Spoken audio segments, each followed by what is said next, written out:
Party जब से माल गई हुई है, 2 दिन बात हुई बीच में कि ठीक है सर इतना टाइम हो गया पेमेंट कर देते हैं। उसके बाद से 1 महीना लगभग हो चुका है। मैं आपको बताऊं 17 मार्च को इनका बिल जनरेट हुआ था और सही अच्छी चीज ये कि मैंने जीएसटी बिल पे इनको माल दिया था।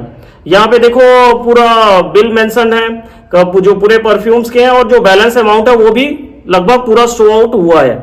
तो पार्टी तो कहीं जा नहीं सकती। मैं ये वीडियोस इसके वजह से थी कि आपके साथ ये चीजें ना हो।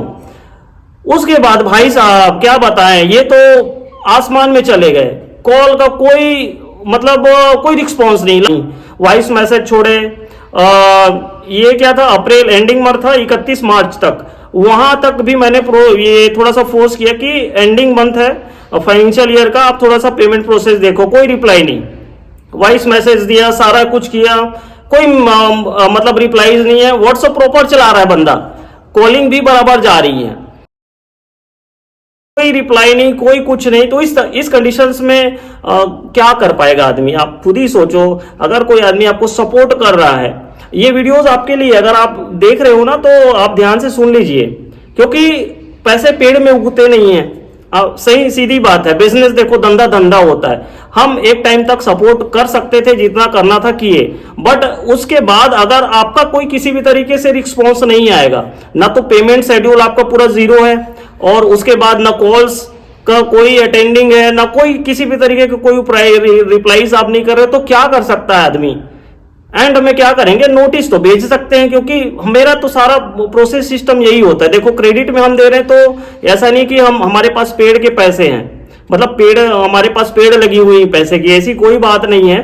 और देखो धंधे 2 पैसे 4 पैसे 2 रुपए 4 रुपए के लिए सब कमाने के लिए बैठा है, लेकिन कोई आपका इस तरीके से पैसे खा के बैठ जाता है ना, तो बहुत ज्यादा एक क्या होता है ना कि जो क्रेडिट सिस्टम है कहीं ना कहीं ये बिजनेस को बहुत ज्यादा इन्फ्लुएंस करता है और कहीं ना कहीं एक डाउनफॉल भी है, कहीं ना कहीं लोगों के लिए बर्बादी भी है। अगर आप क्रेडिट सिस्टम में है तो थोड़ा सा कंट्रोल कीजिए उस चीज को। अगर पार्टी मनमाने तरीके से आपको जबरदस्ती ठोक रही कि माल बेचो, तो भी आप मत लो। और आपके पास आपके जेब में पैसे है ना, तो क्रेडिट के ऊपर आप जाओ ही मत। अपने छोटे छोटे पैसे को धीरे धीरे आप बिजनेस में लगाओ, वो ज्यादा अच्छा रहेगा आपके लिए। न रहेगी बांस न बजेगी बांसुरी, ना तो आपको पेमेंट का झंझट रहेगा ना सामने वाले से कैश। मतलब एक प्रोसेस होता है, बिल में अगर काम करे तो बिल टू बिल काम करो, लेकिन पेमेंट 100% लेके काम करो।